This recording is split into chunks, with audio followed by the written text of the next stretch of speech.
Assalamualaikum warahmatullahi wabarakatuh, sahabat petani milenial, sahabat upland, dan sahabat-sahabat petani dimanapun Anda berada. Pada kesempatan hari ini kita akan coba membuat tutorial ya tentang pembenahan tanah, sebagaimana yang telah kita uraikan teorinya beberapa waktu yang lalu. Nah sekarang siang ini kita akan coba satu-satu untuk mempraktekkannya dari bahan-bahan yang saya gunakan untuk membuat pembenahan tanah ya. Nah, kemarin saya ingatkan kepada sahabat petani dan sahabat-sahabat petani milenial bahwa bahan yang kita gunakan itu adalah bukan bahan yang standar ya. Jadi artinya semuanya ini adalah relatif dan kondisional. Intinya adalah bahwa untuk melakukan pembenahan tanah kita membutuhkan yang namanya asam umat. Ini adalah itu.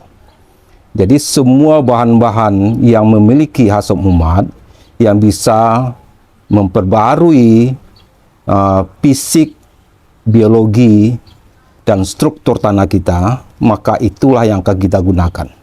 Jadi kalau seandainya kita tidak memiliki bahan-bahan yang seperti apa yang saya jelaskan di sini, kita bisa mengganti dengan bahan apa saja selama bahan itu adalah mengandung asam umat. Jadi filosofis berpikir dari pembenah tanah itu adalah itu ya. Nah, kebenaran saya di sini akan menggunakan bahan-bahan yang mudah saya dapatkan, di mana bahan-bahan tersebut mengandung asam umat yang dari hasil penelitian itu dianggap mempunyai nilai asam umatnya yang tinggi. Nah, pertama itu adalah enceng gondok. Nah, nanti enceng gondok kita ambil di atas. Enceng gondok belum saya siapkan. Sengaja di atas saya memelihara enceng gondok ya, di atas kolam ikan saya. Enceng gondok itu kita usahakan dalam kondisi yang betul-betul segar ya, yang betul-betul baru ya kita ambil. Nah, memang beberapa tempat eceng gondok ini bisa kita dapatkan ya, seperti di beberapa sungai, kemudian beberapa parit-parit itu banyak yang dia lakukan, tapi saya tidak mengambilnya itu karena khawatir bahwa eceng gondok yang ada di luaran sana, apalagi itu di parit-parit itu sudah terkontaminasi dengan zat-zat kimia ya. Karena intinya eceng gondok itu akan bisa melarutkan zat kimia apapun di sekitar tempat dia berada ya. Makanya saya sengaja pelihara eceng gondok dengan memastikan bahwa eceng gondok yang saya gunakan betul-betul mempunyai kualitas yang full organik ya. Nah, kemudian yang kedua itu adalah ini jerami padi ya. Jerami padi ini memang kalau kita tidak mengerti, di kota ini susah kita mencarinya. Kenapa? Karena di kota tidak ada sawah ya. Nah, namun sebenarnya kalau kita jeli bahwa ini adalah limbah yang banyak dan mudah kita dapatkan ya. Kalau sahabat-sahabat petani milenial atau petani urban mau jalan-jalan ke toko tukang buah ya, ini merupakan jadi limbah ya. Biasanya untuk buah pisang itu adalah dikemas dalam jerami yang seperti ini. Jadi mereka kemas jerami yang seperti ini, kemudian biasanya sebelum mereka bawa kemari, mereka masukkan pisang dengan jerami ini. Nah, satu lagi mereka juga pasti akan buat ini ya. Jadi mereka akan kasih ini. Jadi ini mungkin sahabat ngerti enggak apa yang ini. Nah, ini adalah, coba lihat ini apa ini. Biasanya di bawah dari jerami ini, dalam jeramah di bawah tempat buah itu mereka kasih ini sebenarnya. Apa ini? Ini adalah karbit. Jadi karbit, betul-betul karbit aktif ini sebenarnya kasih. Dalam untuk apa? Agar tanaman yang mereka kemas atau buahan yang mereka kemas itu adalah cepat matangnya dalam perjalanannya. Nah, karbit ini sebenarnya adalah bahan yang nanti kita perlukan juga dalam untuk pertanian dalam pembuatan pupuk ya, terutama untuk pupuk KCL ya. Karena karbit ini akan dapat mengurai fosfor dengan cepat ya. Nah, apalagi kalau seandainya kita gunakan beberapa bahan-bahan kalium yang ada dalam kulit cangkang telur contohnya ya. Nah, ini akan bisa cepat diurai oleh karbit ini. Di dalam batas-batas tertentu nanti zat ini akan menjadi bahan organik kita untuk bisa pengurai KCl. Nanti ketika kita akan membuat tutorial tentang pupuk KCL, nanti kita akan gunakan bahan ini ya. Nah, jadi alhamdulillah kita dapat jeraminya gratis. Otomatis kan kita dapat dapat karbitnya juga gratis ini. Ini kalau karbit ini juga susah juga dibeli ini. Memang ada di online, tapi ya kita memanfaatkan yang gratis. Nah, saya banyak ini mengumpulkan beberapa karbit ini untuk persiapan saya untuk membuat pupuk lanjutan ya. Nah, ini adalah jerami ya. Nah, jerami ini sebenarnya banyak sekali kemanfaatnya ini bagi dunia pertanian kita, terutama tanian organik ini. Di mana jerami ini sebenarnya sudah mengandung asam umat juga sebenarnya ini. Kemudian dia punya kelebihan, samping dia mempunyai kaya bahan-bahan organik, tapi dia juga mempunyai poros yang ada di batang-batangnya ini. Jadi poros-poros itu, di samping dia situ ada udara yang disimpannya, tapi dia juga merupakan bagian dari habitat nanti bakteri yang akan kita kembangkan nanti dalam jeragan ini nanti. Jadi ketika kita masukkan bakteri itu nanti akan berlindung di dalam jerami itu, sekaligus dia nanti bisa mendapatkan oksigen dari ruang-ruang kecil yang ada di dalam jerami ini. Jadi dia akan bisa hidup dengan bagus nanti dalam jerami ini. Nah, kemudian jerami ini pun juga mempunyai kaya karbon.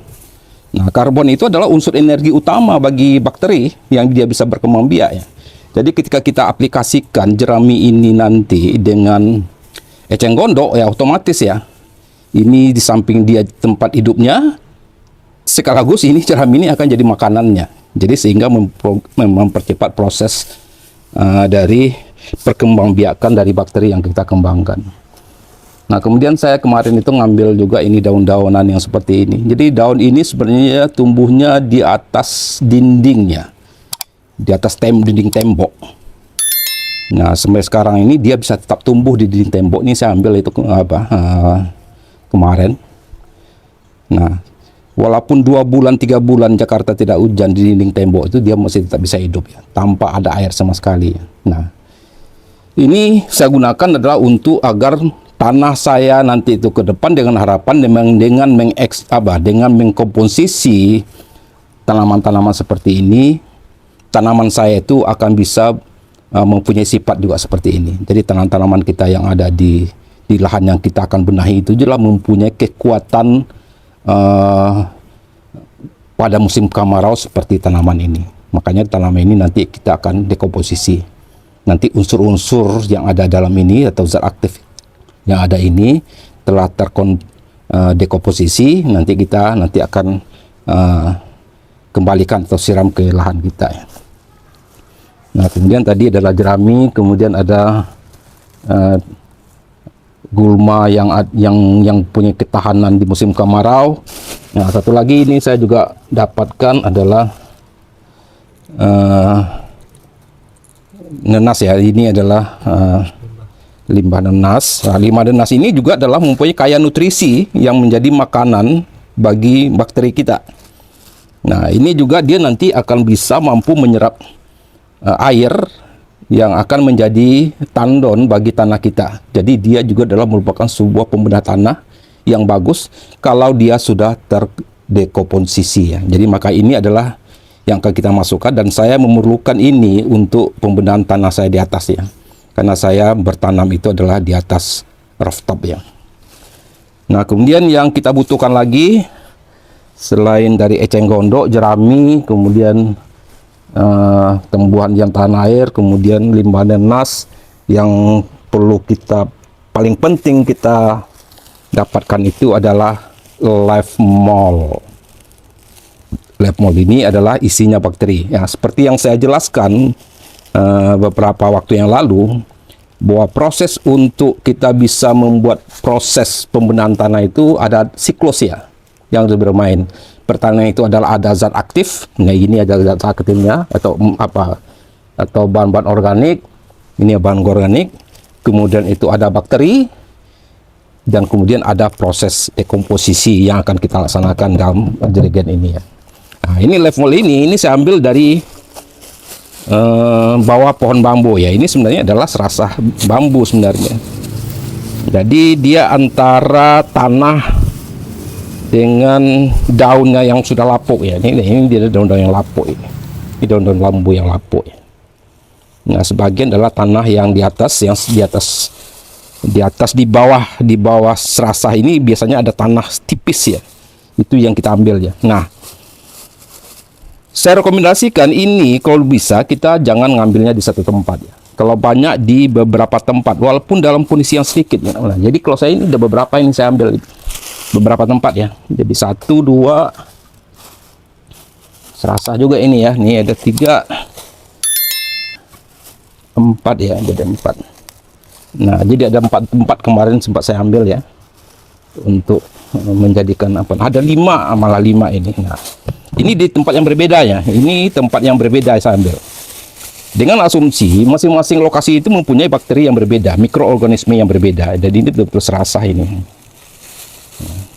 Nah, kita harapkan karena kita tidak memahami bakteri atau mikroorganisme yang dalam tanah itu secara spesifik ya, maka kita ambil saja di banyak tempat. Dengan harapan ada beberapa keunggulan dari beberapa bakteri di satu tempat yang kita tidak tahu. Ya udah kita ambil saja sampelnya beberapa tempat. Mudah-mudahan nanti mereka itu akan bisa mendekomposisi proses dari bahan organik kita ini secara baik ya. Nah, sebenarnya adalah itu saja bahannya. Yang satu lagi ini. Nah, ini. Oh ya, saya lupa. Nah, ini adalah garam ini. Ini adalah garam krosok ya. Nah, kemudian garam krosok ini kita perlukan dalam jumlah yang sedikit saja ya, pelan-pelan setengah sendok saja atau maksimal 1 sendok ya. Nah, garam sendok ini kenapa kita juga membutuhkan? Karena bakteri yang akan kita kembangkan nanti dalam proses dekomposisi ini, itu dia butuh mineral. Nah, jadi mineral yang paling banyak itu ya memang ada di laut sebenarnya. Nah, karena kita tidak bisa ngambil air laut, ya maka kita gantikan air laut itu dengan garam krosok ini. Dengan harapan bahwa bakteri yang kita kembangkan atau mikroorganisme yang kita kembangkan itu adalah bisa berkembang secara baik ya. Nah, jadi sebenarnya proses pembenahan tanah itu adalah modelnya seperti ini saja ya. Nah, dia sebenarnya ya ada lagi proses pembenahan tanah yang sebenarnya juga dilakukan di samping kita menggunakan asam umat ini. Biasa itu adalah yang dari jenis jamur-jamuran ya. Nah, kalau seandainya sahabat tani pernah mendengar ada namanya jamur mycorrhiza. Nah, jamur mycorrhiza itu adalah salah satu jamur yang sangat hebat untuk melakukan proses pembenahan tanah ya. Nah, jadi nanti kita akan membuat konten khusus ya tentang jamur mycorrhiza itu. Kenapa mycorrhiza itu menjadi bagian yang penting ya kita lakukan. Ketika kita setelah masukkan asam umat, kita itu sebenarnya juga harus mengaplikasikan nantinya namanya jamur mycorrhiza ya. Nah, ini sebenarnya mycorrhiza itu sudah saya kembangkan ya. Ini kita lihat di sini. Jadi mycorrhiza itu akan seperti ini nanti. Nanti kita membuat konten khusus untuk ini ya. Karena cerita mycorrhiza ini adalah khusus ya. Karena kita bisa mengembangkannya beberapa. Ada 2 atau 3 fase yang harus kita lakukan agar si mycorrhiza ini. Jadi mycorrhiza ini adalah itu adalah jamur, rhiza itu adalah akar. Jadi adalah jamur yang tumbuh sebenarnya bersimbiosis dengan akar tanaman. Dia nanti akan melindungi akar tanaman kita dari penyakit dari bakteri-bakteri atau virus-virus patogen. Nah, kemudian nanti dia akan bertugas nanti untuk melindungi akar dalam mencari air dan mencari nutrisi ya. Nah, jadi ini udah jadi ini mikronya. Ini hifa-hifa putih ya, hifa-hifa putih yang saya kembangkan, sudah kita tangkap semuanya putih semua ya. Ini nanti kita akan coba secara khusus nanti akan bicara tentang ini ya. Ini juga ini saya pancing dengan nasi ya. Nasi saya masukkan bakteri ke dalamnya, kemudian saya kasih tempat hidupnya itu adalah jerami ya. Nah, ini hampir putih semua ya. Proses ini akan bisa maksimal kita lakukan ya. Jadi sebenarnya ada cara lain yang kita lakukan adalah memasukkan nasi ke dalam media serasah dari pohon bambu ini. Nah, tapi biasanya kalau seandainya kita lakukan itu secara aerob, biasanya nanti banyak jamur lain yang juga akan bisa akan muncul di tanaman itu adalah jamur trichoderma yang seperti ini plus saya kembangkan kemarin. Memang ada jamur putihnya, mikorrhizanya, tapi ada jamur yang hitam-hitam ya, juga ada jamur yang warnanya biru. Ini sebenarnya banyak sekali jamur yang sudah masuk ke dalam ini yang terkontaminasi ya, termasuk adalah mikorrhiza ya. Sebenarnya mikorrhiza pun juga adalah jamur baik ya, yang harus kita masukkan juga dalam tanah ya. Nah, memang kelebihan secara anaerob adalah ini, adalah kita bisa mendapatkan mikorrhiza itu secara maksimal. Oke, nanti kita akan bicara khusus tentang ini. Nanti kita akan coba ambil dulu bahan baku utama kita, ya adalah eceng gondok di atas ya. Oke, baiklah sahabat petani, kita lanjut untuk melakukan proses tutorial pembuatan asam umat ya, asam pemberat tanah ini. Panas ya, kita buka aja topinya. Nah, mungkin yang kita lakukan pertama itu adalah kita mencacahnya, memotong halus ini dulu ya, agar dia bisa masukkan ke dalam ini. Jadi sebenarnya eceng gondok ini kalau kita bisa masukkan secara utuh pun sebenarnya tidak masalah ya, karena nanti dalam proses dekomposisi dia hancur sendiri nanti ini. Apalagi eceng gondok ini gampang sekali hancurnya kalau dalam proses dekomposisi dengan sistem anaerob ya. Nah, itu tinggal tutup udara. Ini kita Oke, kita hancurkan dulu ya.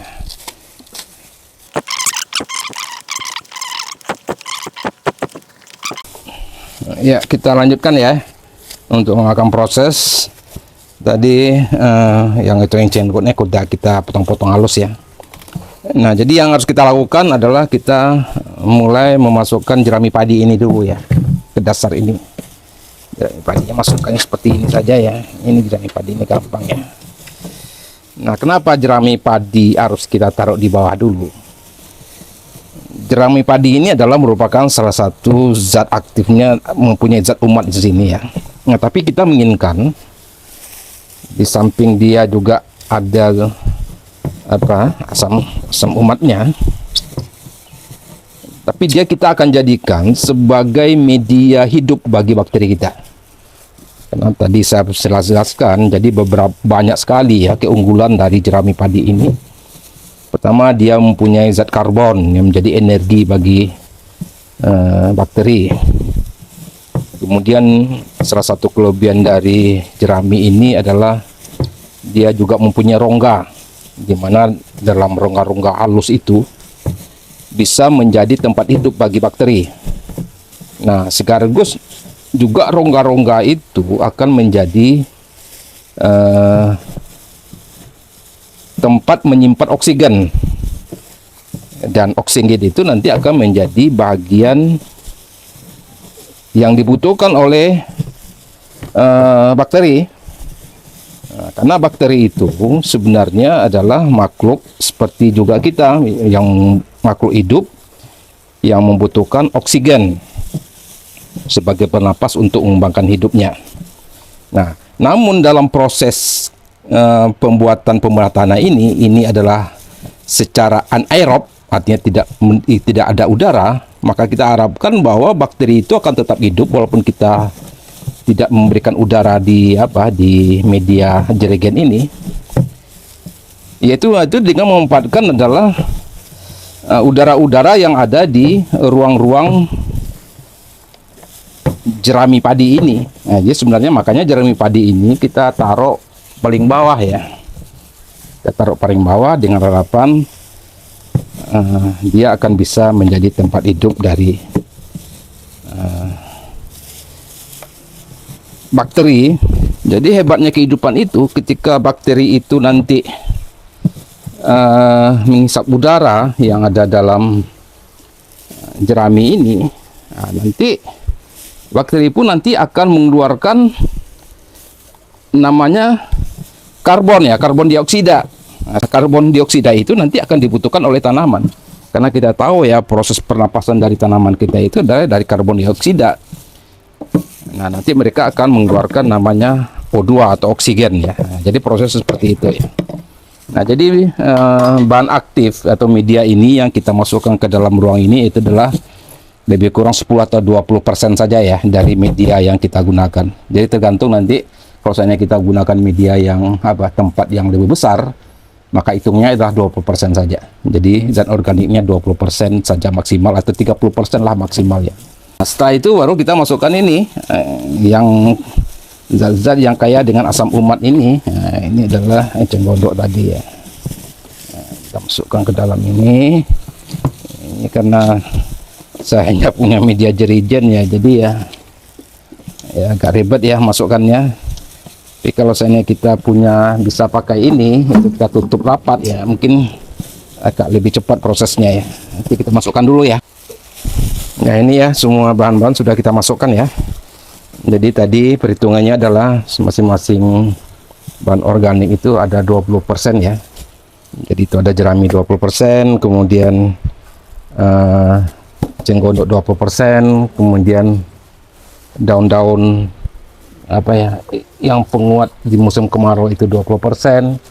Kemudian tadi juga kita masukkan 20% adalah limbah dari nanas ya, daun nanas ya. Nah, kemudian yang kita lakukan kemudian adalah mengisi air ya. Nah, cuma yang paling bagus kita isi air ini adalah air kolam ikan. Nah, jadi kalau bisa ya, kalau air kolam ikan, kalau bisa juga air sawah. Nah, kenapa ke air kolam ikan atau sawah? Karena memang air kolam ikan dan sawah itu sudah mempunyai unsur-unsur organik dan bakteri-bakteri yang sudah tinggi ya.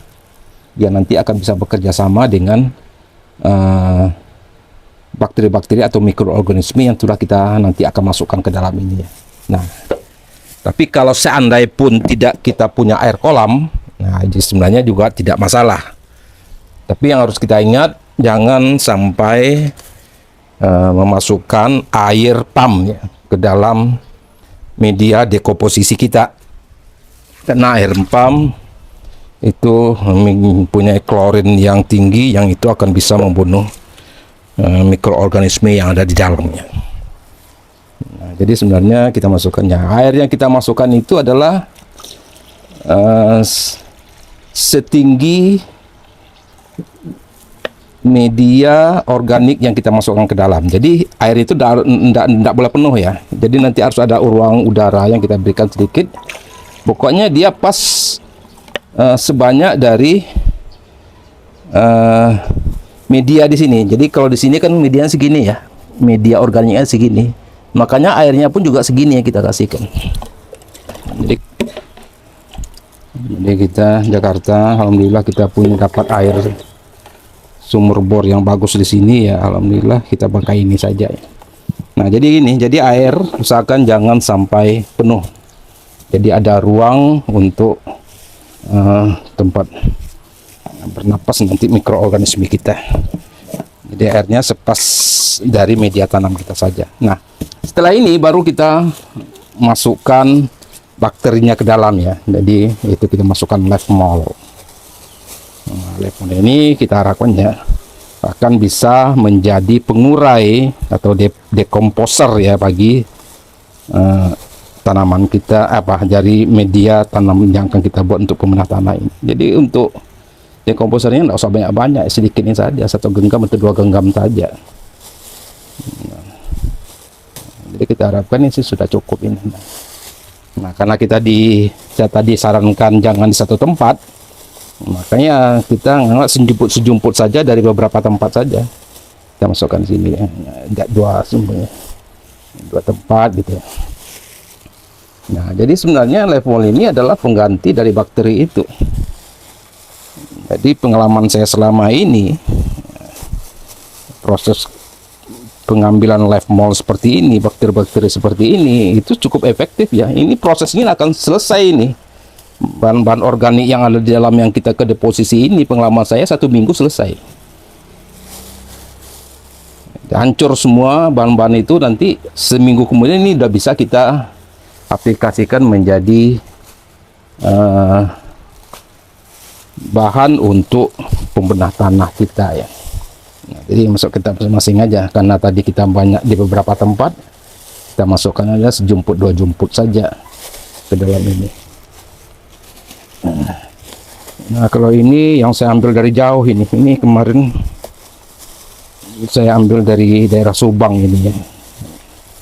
Walaupun sebenarnya tidak rekomendasi ya untuk mengambil bakteri itu dari tempat jauh ya, tapi tidak apa-apa, kita coba masukkan saja. Nah, kita tutup seperti ini ya, cukup itu saja levelnya ya.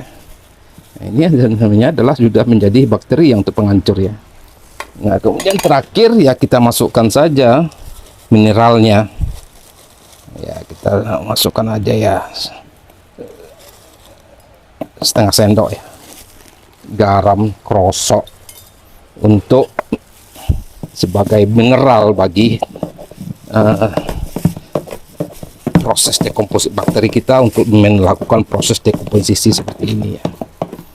Nah, jadi prosesnya itu saja, kemudian kita tutup 1 minggu dan kemudian sebaiknya memang kita taruh di lahan kita agar bakterinya itu nanti bisa beradaptasi dengan proses lahan kita ya.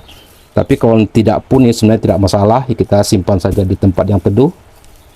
Sebenarnya disimpan di tempat yang panas pun tidak masalah, tapi bagus kita simpan saja nanti di tempat yang teduh. Kita lihat proses seminggu kemudian, biasanya seminggu kemudian sini sudah jadi ya. Wah, apa baunya sudah berubah.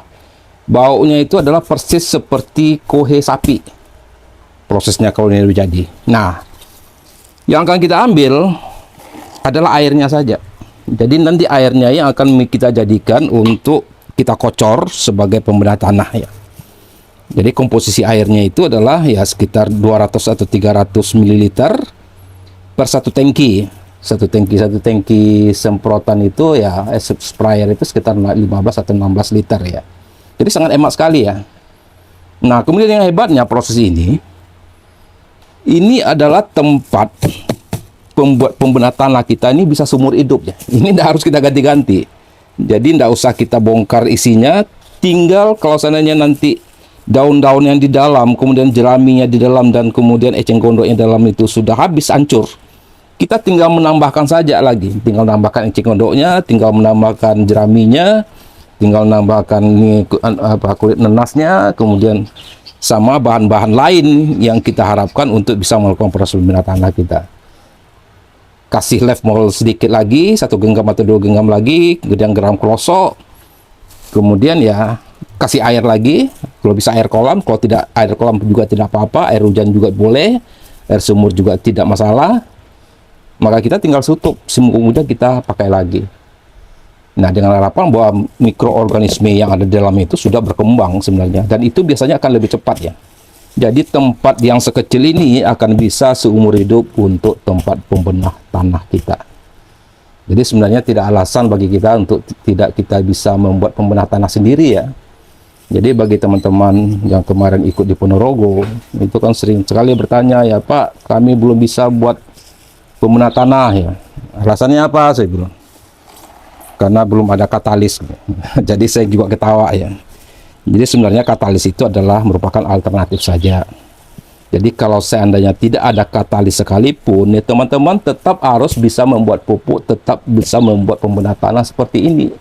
Kalau ada katalis, alhamdulillah itu mempunyai proses mempercepat proses dekomposisi, memperkuat zat aktif yang ada dalam kita ini. Tapi tidak ada itu pun kita tetap harus bisa melakukannya model seperti ini.